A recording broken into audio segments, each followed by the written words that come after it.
Եվ փոքր տնտեսությունը եւ մեծ տնտեսությունները մտնում են առևտրատնտեսական հարաբերությունների մեջ, ռիսկը փոքր տնտեսությունը պետք է պատրաստ լինի դիմակայել մեծ տնտեսության էքսպանսիային։ Դա համար պետք է տնային աշխատանք արվի, բայց դա չի արվում։ Ասում են կգա էժան լոլիկ, շատ լավ եկավ էժան լոլիկ։ Քաղաքաբնակները շատ կարճ ժամանակ ավելի էժան լոլիկ կգնեն։ Շատ լավ։ Ինչի հաշվին,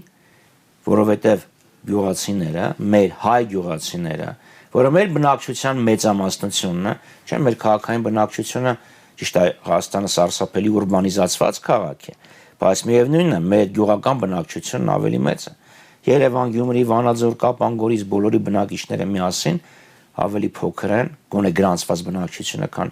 գյուղական բնակիչները։ Այդ մարդիկ կզրկվեն իրենց ապրուստից։ Այդ մարդիկ ուղղակի դուրս կգան, չեն զբաղվի գյուղատնտեսությամբ, ով կգնի հողը, թուրք ֆերմերը կամ անմիջապես կամ միջնորդավորված, միշտ էլ կգտնվեն սրիկա միջնորդներ։ Եվ հետո կարծում եք դրանից հետո, երբ դաշտը մնա թուրքերին, իրանք էլի կշարունակեն 150 դրամով լոլիկ վաճառել, կերազենք այս 500-600 դրամի օրվան։